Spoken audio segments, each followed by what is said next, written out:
Good evening and welcome to the third and final in a series of 3 webinars to introduce our newly published policy brief, Enhancing Educational Equity for Immigrant Students in New York State. I'm one of your facilitators this evening. My name is Tamara Alsace. I'm in Buffalo, New York, and I'm an associate investigator with the CUNY-Initiative on Immigration and Education, or CUNY-IIE. Tonight, we again have participants from across New York and beyond, many of you doing the work to support immigrant-origin students and families in a variety of ways every single day. And while we know that we're all facing a lot of challenges in these times, and there are a lot of immediate needs, we also don't want to lose sight of the long-term systems and supports that need to be put in place to support our students and families in the long term.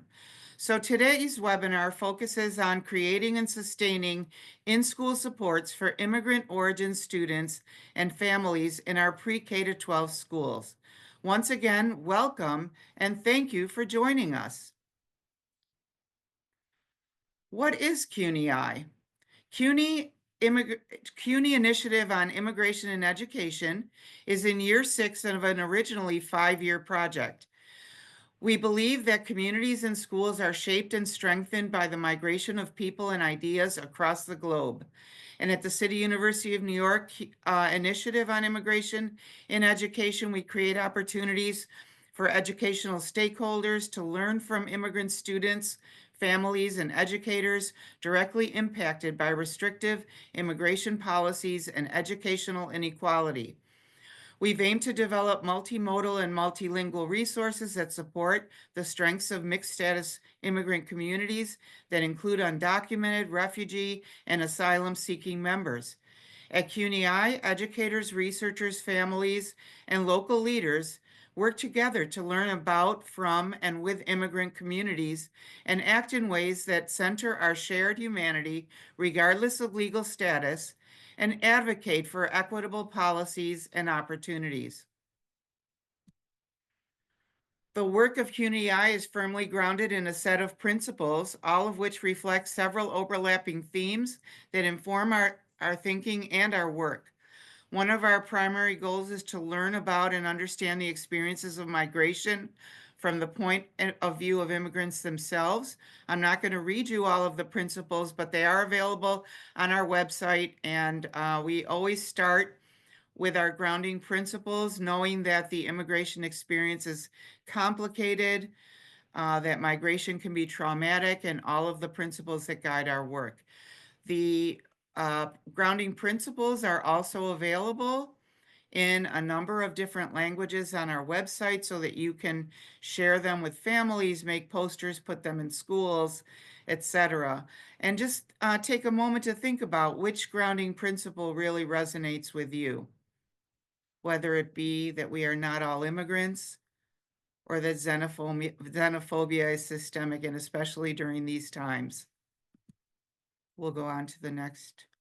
So there are the grounding principles available in several different languages. And we have a number of other resources. So we have a number of teams that we have videos, we have educator modules, we have a Q&A, we have a lot of different resources available at our website, which is CUNY-IIE.org. We invite you to check it out and download any one of our free resources, use them for PD within your schools, or to work with students in your classrooms. Let's go on to the next. Today, we're focusing on our policy brief, as I mentioned. It was authored by me and my colleague, Rachel Duff, who I'll introduce in a minute. It focuses on the 3 policy areas developed by the policy team, and the policy areas we'll talk about in just a few minutes. We're also joined tonight by our project director, Daniela Alulema, and I'm going to turn it over to Rachel Duff, my co-author, to introduce our stellar panel. Thank you, Tammy. So it's wonderful to be with you all tonight. It's wonderful to wrap up this webinar series and everything that we have covered and to hear from such rich and wonderful perspectives. So for tonight's panelists, we have Juan Carlos Pérez, who is a college advisor and coordinator in New York City Department of Ed schools. Shawnna Sweet, the director of multilingual education in Greece, New York, and Lumari, who is a Macaulay Honors student at Brooklyn College.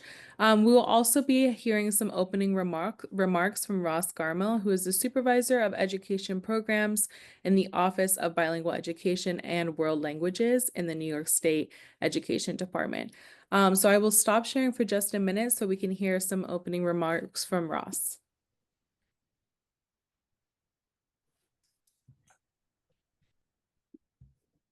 I didn't make this. Hi, everyone. Thank you.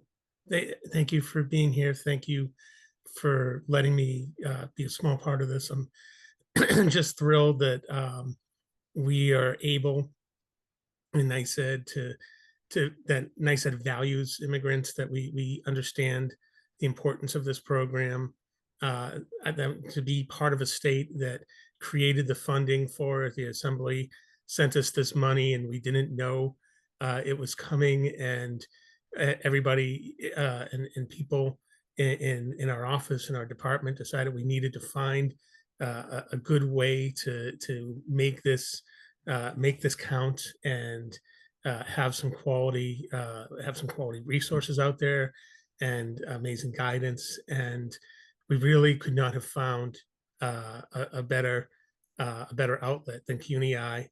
And it really is just makes me proud to be a very small part of having this program be available to you. And just wonderful to see so many people coming, and the numbers keep going up tonight. So have a wonderful program. I'll be here with you, and thank you.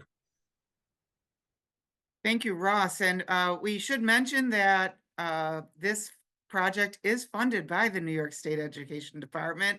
We're very grateful for that funding. Take it away, Rachel. All right, thank you, Tammy. So to kind of go into a little bit and a really brief overview before we get into the discussion, which I think will be the really rich and meaty part of this evening, is to go over the three major policy areas that we introduced in the brief. And so policy area 1, which you'll remember if you attended the first webinar, is around pathways to careers in education for undocumented aspiring educators. And then policy area 2, which if you attended the second webinar, you remember is around teacher and leader preparation. And finally, we're at policy area 3, which is the focus of tonight's webinar, around in-school support for immigrant-origin students in K-12 schools. And so thinking about the issue around this specific area, policy area 3, around supporting immigrant students in schools, this is just one piece that we pulled out of the many complicated, challenging, and complex issues that our immigrant students may face in schools. Is that based on varying research and data collected, that graduation, college entrance, and completion rates in high school for immigrant youth indicate much more support is needed. But many of us who have worked in education and in schools know that that support is needed across the pre-K through 12 spectrum in order to offer the most wraparound support for our students. And so one potential solution that we talked about in the brief and that we're going to talk about tonight in this webinar is the mandating of an immigrant liaison position in pre-K through 12 schools, or designee that's there to support students and their families through either a percentage of the Title III funding or another source of funding. And what it will take, so in just a moment in the next slide, I'll show you how to create an immigrant liaison position at your school guide that was created, which is really helpful and includes recommendations for schools that want to create their own position like this. Additionally, NYSED, the entity that administers the funding, could require districts that receive this funding to set aside a percentage in order to fund this role. And in smaller districts, this could represent a district-wide position or even one shared with another district. And then in larger districts, it might be school-based, based on the needs and the size of the district. So that's a really, really high overview, but to kind of give you all a sense of what we'll be discussing tonight, and we'll be hearing from some really wonderful perspectives. There's also the Immigrant Liaison Guide, which you can use as QR code to grab from our website. And you can also find it on our website. I think we might put the link in the chat as well. That will give even further information on how to do this work. And so with that, I think we should get into the discussion and hear from our panelists to talk more about what this will look like in practice. And with that, I will pass it over to Tammy to get our discussion started. Thank you, Rachel. I'm going to start with a question for Juan Carlos, who, by the way, was part of our policy team that helped to develop the policy recommendations and actually has done this work as an immigrant liaison during our pilot in New York City schools. So Juan Carlos, from your experience as an immigrant liaison, what are some of the most pressing needs of immigrant origin students and families that are not currently being addressed by the existing support systems?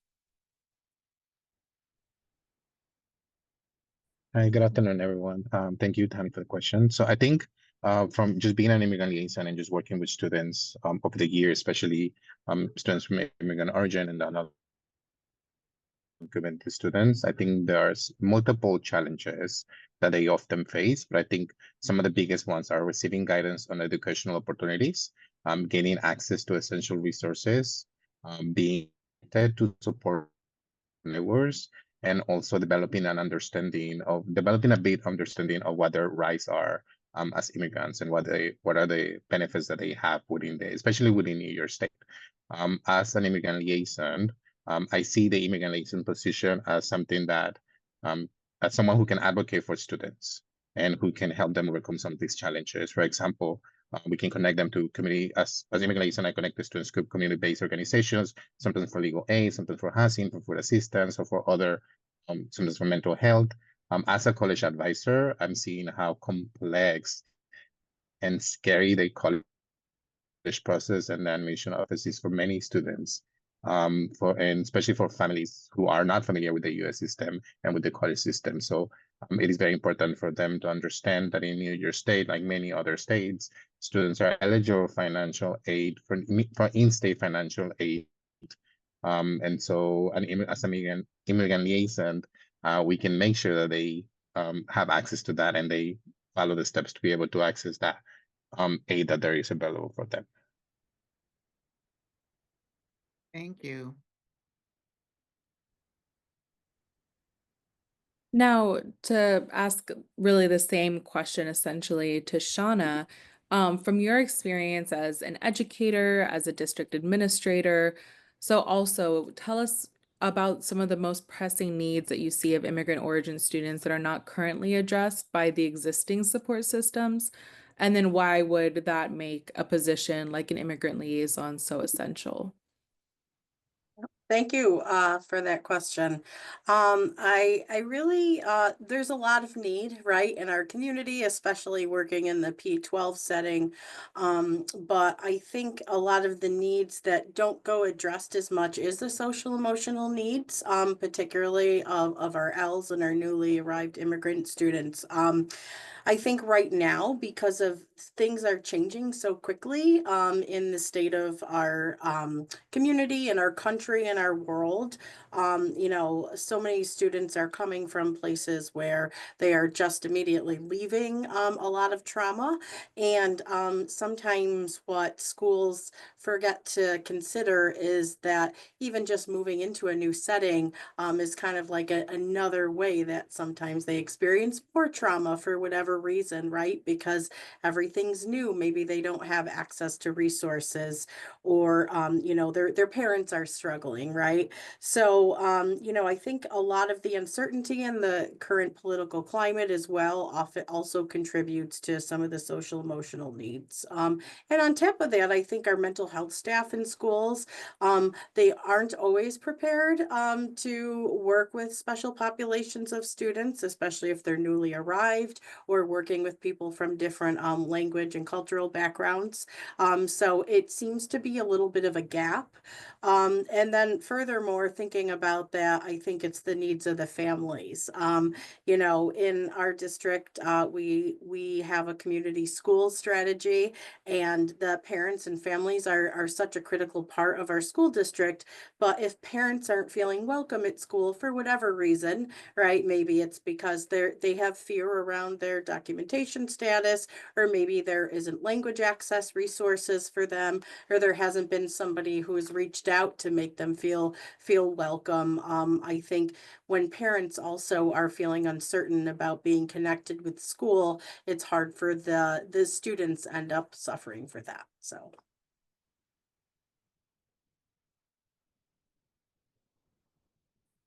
Yeah, the immigrant liaison can be a lifeline for folks, someone to just help to guide them. Our next question is for Lumari. And Lumari, who now is a college student, but at one time was a student in the K-12 system. So thinking back on that, Lumari, what types of support do you think teachers, administrators, and schools should offer to ensure that undocumented and immigrant origin students succeed in their K-12 experiences? Hi. Hi, good afternoon, everyone. And well, the first and foremost is having meetings and trainings for how to address these topics in like the first, like having these conversations with students and being able to actually have some response, even if you don't know the answers to maybe their questions, but not give them that discouragement of like wanting to advance to higher education or maybe even look out for other opportunities, but have that like confidence to be able to say like we will figure different information. I probably don't have the information right now for you, but I'll like be able to figure it out in some way and not give that like negativity from the start, as well as be aware and understanding of all these topics, even between classrooms, and also acknowledge these conversations being talked around with other students as well and address them. There usually is some like a lot of slips between students, and they will create these environments where uh, other students who are more vulnerable not feel as confident or not as comfortable speaking up about these topics because there's certain conversations being spoken about where they feel threatened or they feel discriminated. Um, and also just finding willing teachers that are actually want to have these conversations with students or staff that actually either relate in some way or are also part of mixed status families where they can also feel vulnerable and share their experiences with students, making that connection with them. Mhm. Thank you. And that actually is in our policy brief, our first set of recommendations is around creating pathways to careers in education for immigrant origin students and aspiring educators, because we know that, you know, while teachers, willing teachers can teach all students, we know that the teachers that have had those same experiences can really empathize and understand where students are coming from. And having them in our classrooms, we would have a wonderful wide pool of multilingual candidates to support our students. Mhm. Love that like piece of synergy like across the policy brief, and it really is going to take so many different things. So thank you both so much. And so thinking really honestly in that same kind of lens, I'm going to pass the question over to Juan Carlos. Thinking about the persistent challenges that undocumented students specifically have to navigate in the US education system, and thinking specifically about like so a couple folks have mentioned higher education, the complexities of transitioning from high school to college in New York State. for example, that along with other challenges, how do you see an immigrant liaison position addressing the disparities for students who face barriers throughout their educational experiences?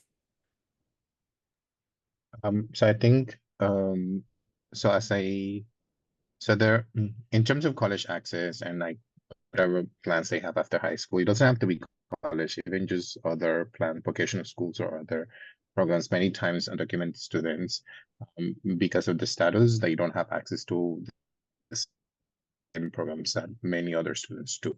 So I think an immigrant liaison can help kind of be that bridge sometimes between different programs and students, so they have access to opportunities and they can get opportunities to do like career exploration programs or like explore different careers.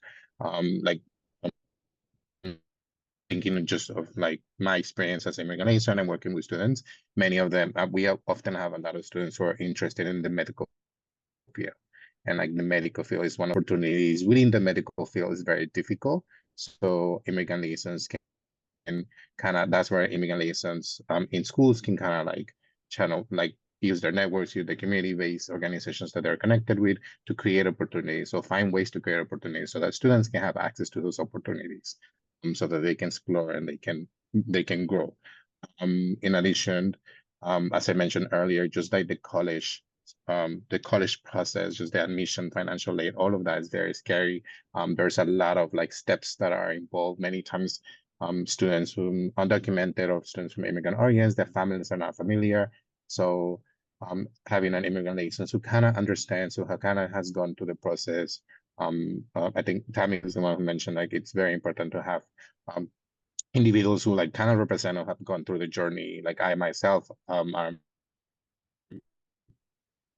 a DACA recipient, so I've gone through the whole process of like, you know, how to pay for college, how to like get access to like different grants and things like that. So my personal knowledge has helped me to help students. So having those individuals as immigrant liaisons or within the school community can help be that bridge. So I think like I started like immigrant liaisons can bridge a lot of that.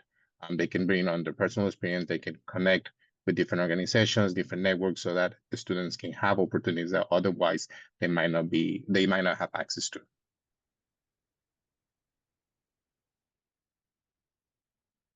Thank you, Juan Carlos. I want to take a moment to remind everyone to put your questions in the Q&A. I did see a couple questions in the chat. We're going to have plenty of time for asking and answering questions. So please make sure to get those in there. Our next question, though, is going to go to Shawnna again. And I would like to ask about, because one of the things folks are usually curious about is how will we pay for this, knowing that district budgets are limited, the belts are tightening each year, and who knows what's going to happen over the next year. How can districts balance the funding requirements of creating an immigrant liaison position with other educational priorities? And what are some of the creative ways that the position can be funded? And maybe you could walk us through a little bit what the process that you used in your district. Sure. Yeah, I could share about that. So I think in terms of prioritizing, again, it kind of goes back to working in my district with community schools. It's about resource coordination. And, you know, one thing to consider is that the community schools model it's an ESSA-based strategy, right? It's an evidence-based strategy through ESSA. So basically, you know, what that means is that, you know, schools are encouraged to, you know, utilize community resources and bring their communities together. So the most important thing to think about it is that it's like in service of student achievement, right? So, you know, having an immigrant liaison or somebody who's able to support families of immigrant students is something that will support student achievement. So part of the way that in my district we were able to get this started is through a couple of things, and they were both funded through Title III funding. So one is our bilingual parent coordinators. So in our district, every school has a parent coordinator that is the person to help be the bridge between school and home. However, we have a lot of different language groups. So we created some roles of bilingual parent coordinators. So across the district, we have people who support our families and build relationships and really can be a resource for the families. So we have in our top language groups, Vietnamese, Arabic, Spanish, Russian, and Ukrainian, contacts for our parents to go to if they need something. They also provide outreach. So if there's something in the school district that the parents need to know, they'll make sure to contact the families in their language group to make sure they're informed. So all of that helps to make sure that our immigrant and, multilingual students and families are, aware of every opportunity to be able to support their students, academic achievement. And another thing that we've been able to do with Title III funding in our district is to create an ENL family program where, we gather as a community in different language groups on a regular basis. And through that program, we survey parents and we ask them, what do they want to learn about? And based on what the parents want to know, we invite speakers from the community to come in.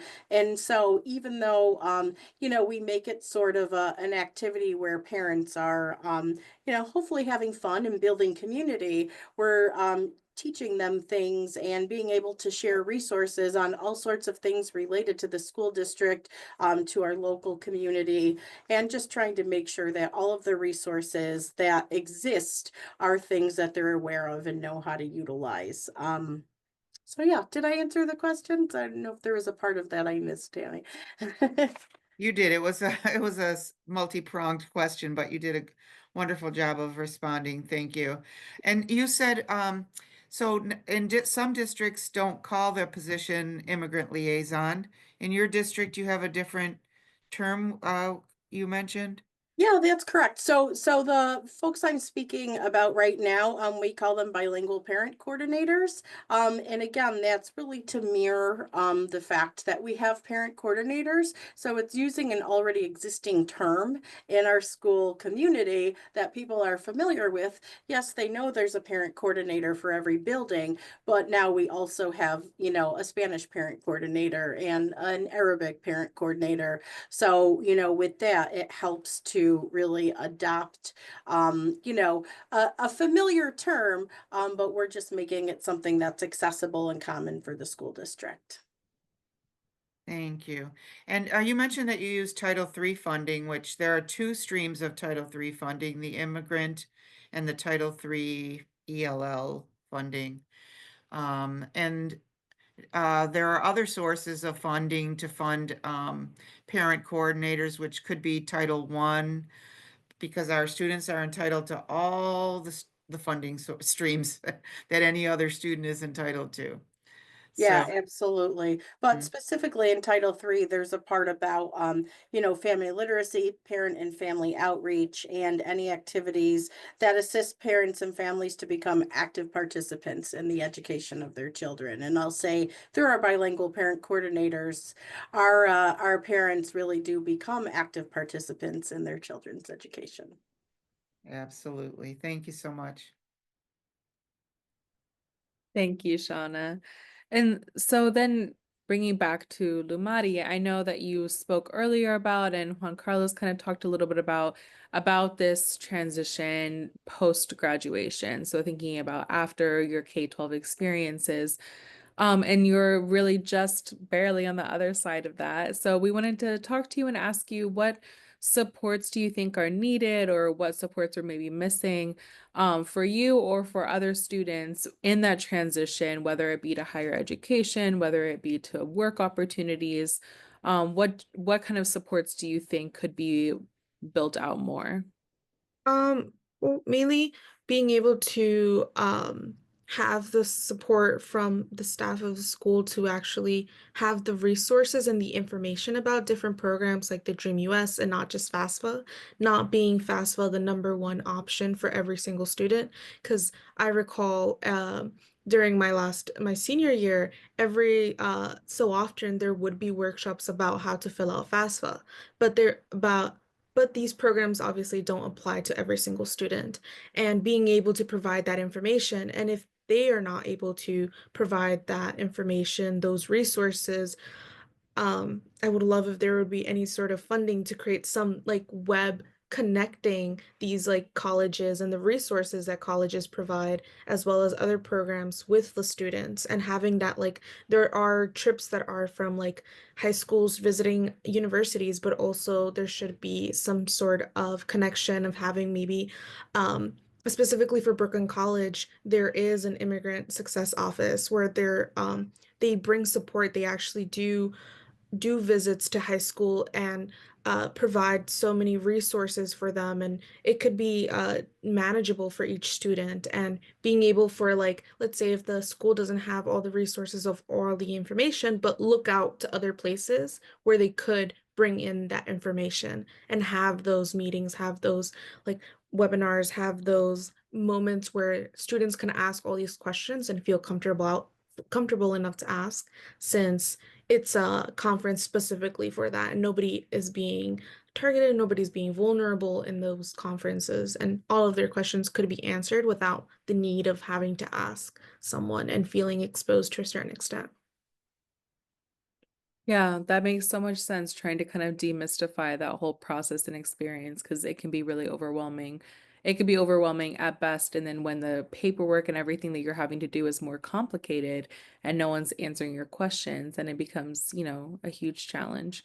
I know we talk, or were you gonna say something, Yeah, Lumari? Go I'm sorry. I forgot Yeah, one please. point, which was also being able to like know the resources to a potential school that you would like to apply to, and knowing like we I guess tend to forget that after we're kind of thrown to just college and be like once we got you to do your application, you got accepted, you have the funding to be able to pay for tuition. At some point that transition, it's kind of still very complex, and there's a lot of things that we don't know, and not knowing who to go for, who to ask. And again, it's the same like trying to bring in those connections before being by ourselves in a college like campus.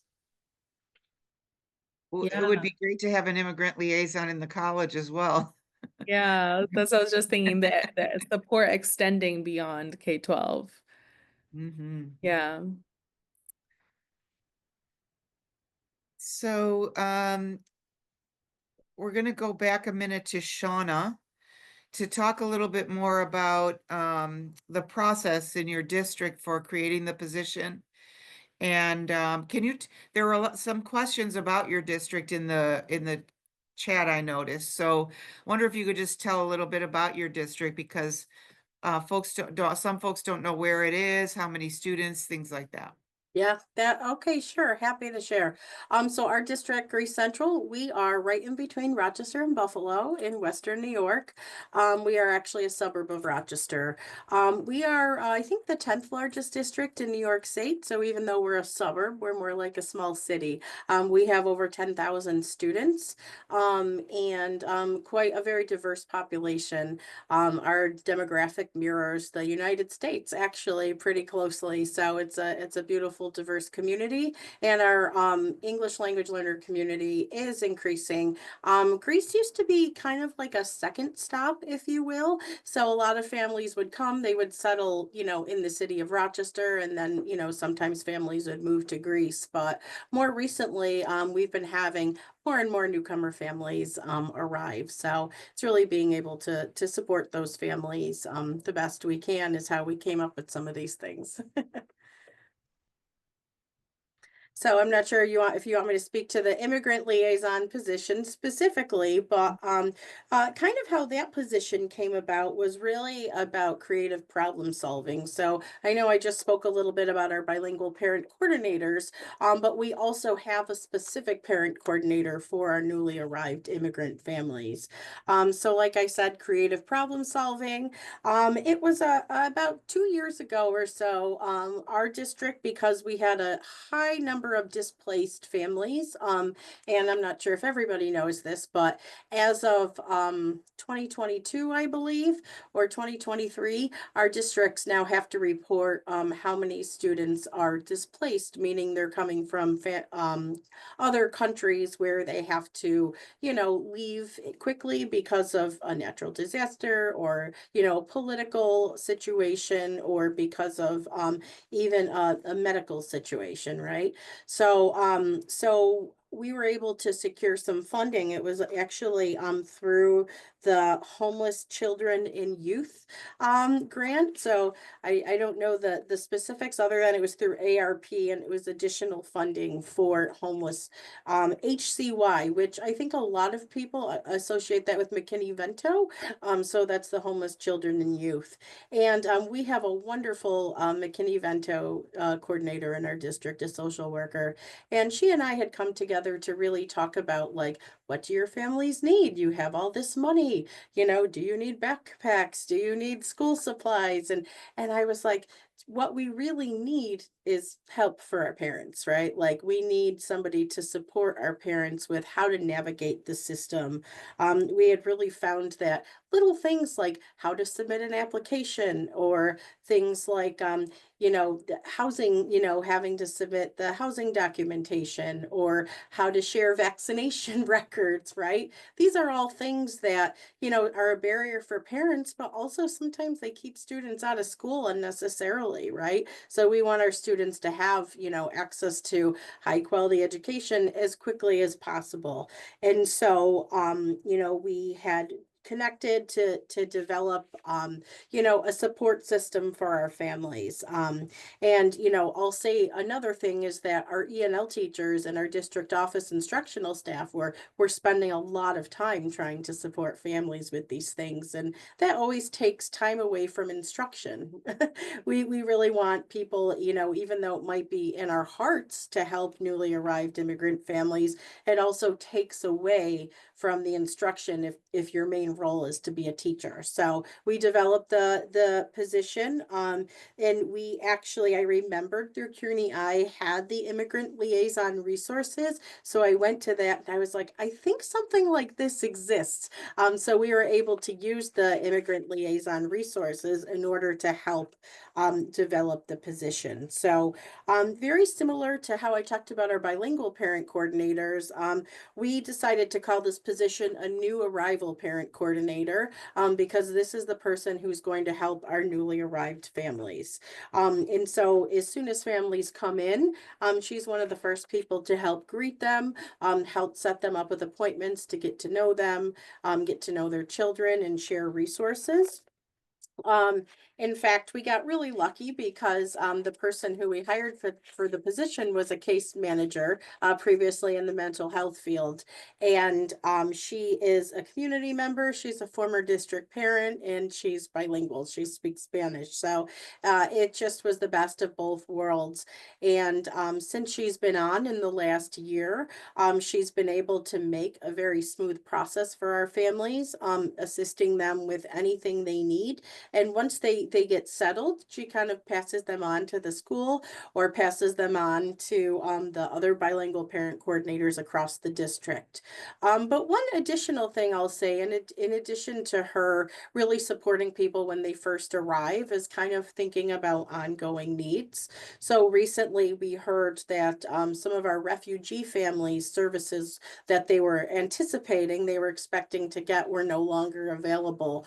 And so something that she's done when we asked her to, can you provide outreach to any of the families who are refugees or come from refugee countries who have arrived this year. And so she's been able to check in with them, provide outreach and say, do you need resources, because a lot of times in our community, I think we're fortunate that those resources exist. We have a food pantry in the district, you know, we have lots of resources that are available, but sometimes our parents don't know how to access them. So it's really just a check-in and how she can facilitate to make sure that the parents and the families have what they need so the students can come to school and can learn. So it's really like a symbiotic relationship there.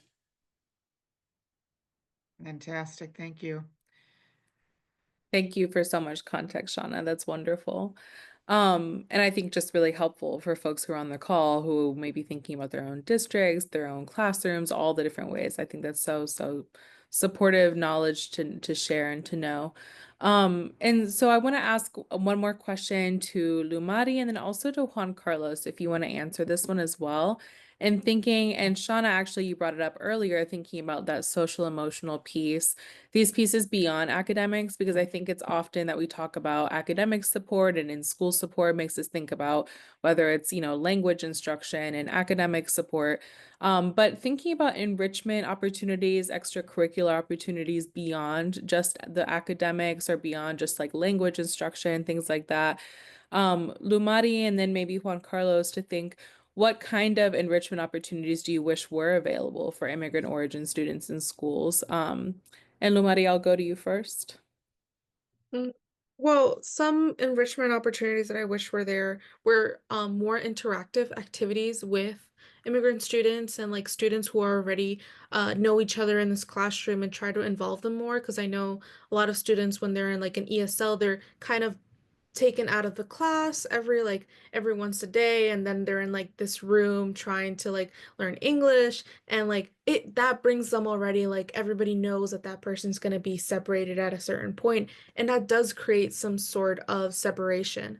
I think that there should be more activities, even if they're just extracurricular activities, in terms of like moments where they can share their own culture and everybody's sharing, and then they're feeling more interactive, as well as maybe doing more activities where their own language is being used. It could be some examples that I went to a dual language school. So what we had was, since a lot of our students were bilingual, we would have like a day that was purely English and a day that was purely Spanish. And it really helped not only like being able to academically and kind of manage things around, but it also brought everyone more together, because there was a lot of things where I'm like, my Spanish, I think this means this, your Spanish is different, and those conversations are more engaging, and it will make everyone feel more comfortable, and be able to just create more friendships, because I think that's the first thing where communication happens. And even within like resources,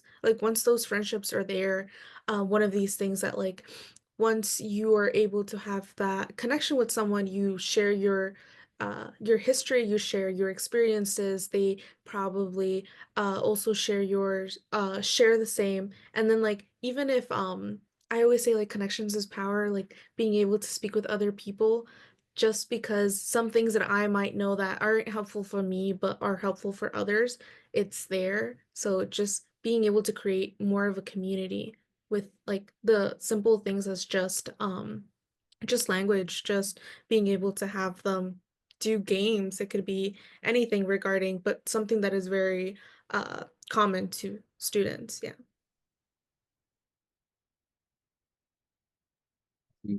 I agree with Lumari. I think a lot of like cultural and language activities for them to just like show their own identity and their cultural identity. But also, I think many times when we think about immigrant students, we think about the need for them to learn the language, for them to learn English, and we forget that there's so many other interests that they have and so many assets that they come with from their own countries.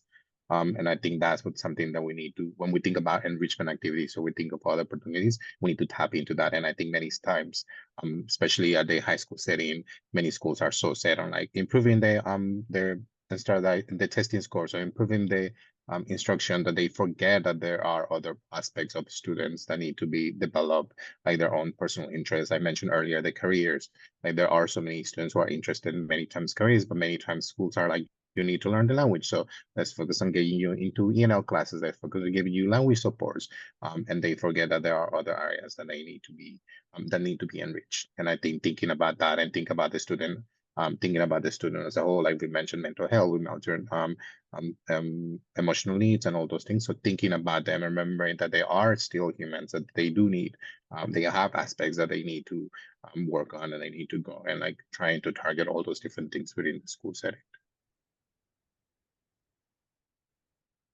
Thank you. Yeah, and I should mention that in the CUNY-IIE modules, there are lots of activities for educators to have interactive activities around art, games, poetry, all of the kinds of things that are interesting, fun, and make kids want to come to school and help them to get to know each other. So thank you for those for those ideas. Our last question is kind of for anybody. In the absence of an immigrant liaison, a full position, what are some supports that could and should be provided in schools? You've talked about some of them, but if there's anything else at this point that you'd like to add?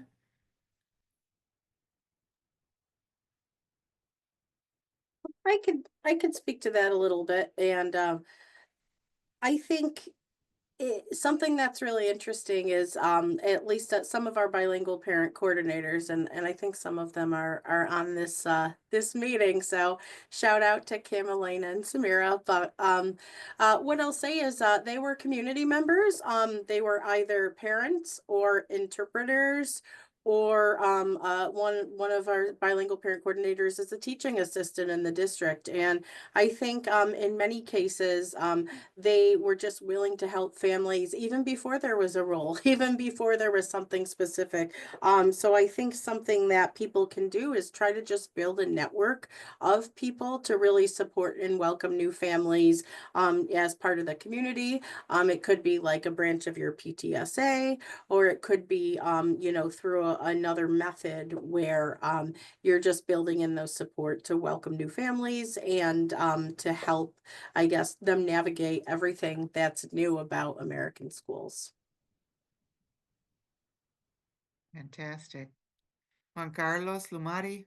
Just to like add on to that, I was thinking as well as like I know that in liaison would be kind of like the head of everything in terms of like this very important role, but if that isn't possible, creating these small groups of people who are in charge of just one specific thing that could help, because the whole thing is just to keep pushing and not necessarily be like, well, we don't have this position, we don't have those resources, we don't have that system of people who are helping, but it's more of just like, okay, there's this certain amount of people that are willing and as well have the opportunity to help in a certain area, and they are more it's just to keep pushing, to keep moving in terms of finding resources and finding all of these things for the students and creating these opportunities for them, even if it's just by like in a small pace, but it's like at least we're not staying within the same time frame of like not knowing. Yeah, and just to add on to what Shawnna and Lumari said, just also making sure that as we find the resources and we find these opportunities, sharing them with students and families, just making sure they're shared as much as possible, if possible, in their home languages, so it's easier for them to understand, and not sharing something because you don't think that it's gonna apply to students, because we never know, like unless students come forward or like families come forward and tell us what their immigration status is, we don't know who's gonna benefit from what. And even if they directly it doesn't directly affect them, they might know someone else in their classroom, or they might have a friend, or they might have a family member who can take advantage of those services or those opportunities. So just making sure that information is always available for students, and making sure it's available and visible, like just making sure that it's visible for them, or in a place where they can actually easily access it, even without us having to like directly give it to them. Like they know where it is and they can go and like find that information themselves. Mm-hmm. Absolutely. And so we've got a few questions from the audience that we'll ask, and anyone who would like to answer is welcome to. And so please feel free to unmute yourself and answer. But one that I was going to ask that came in the Q&A is that aside from state funding, how can elected officials assist you in your initiatives? So besides the state funding, what are some other ways that elected officials can support work like this?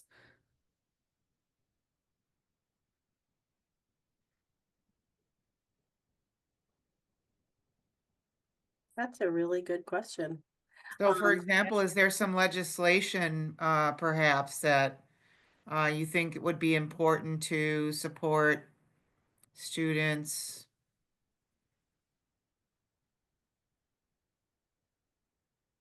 I think one thing I could share is just, maybe being a presence. And I think about my district specifically, we have our family programs. So I would love to welcome some, some officials in to just meet the families and be able to listen. I think that's one thing that is really important, is just being able to connect with people and hear their experience and engage with that. And I think when people feel like they're heard, they feel valued and like they're part of the community. Just to add on to what Shawnna said, CUNY-IIE has put in the policy briefs, like the Immigrant Liaison guide and the policy briefs that were done previously, and the one that was just released this year by Rachel and Tammy. Those have the recommendations. Those could also be given to elected officials. Like if you know your elected official and you have a relationship with them, you can show them the policy guides, and like you can encourage them to kind of like see how can they take an active role in like getting some of those policy recommendations pushed, like whether that means creating a bill or something that could push those policies through. Because the guides are there, and like the research has been done, the framework has been set up, and so it's now if they can get support from elected officials, that would be one way to do so. Well, and there are, in these times when there are executive orders, for example, rescinding the sensitive locations, um, barrier to customs enforcement coming into schools, and English being named the official language, and not requiring governmental agencies to provide language access supports. New York State can have more stringent guidelines and have a recommitment to supporting immigrant origin students, families, residents of the state in a number of ways. And there have been a few proposals. There's a bill right now called Protect Our Schools Act that's before the legislature that our elected officials could support. They could support the language access laws and other actions that their colleagues propose, and help to build awareness. I think that if elected officials can help in building awareness within the legislature and within their own districts of how immigrant origin students and families not only are welcome, but enrich our communities, right?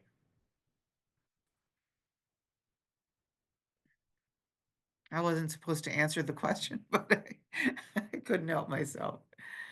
And another participant asked how we could include mental health services supports through an immigrant liaison work.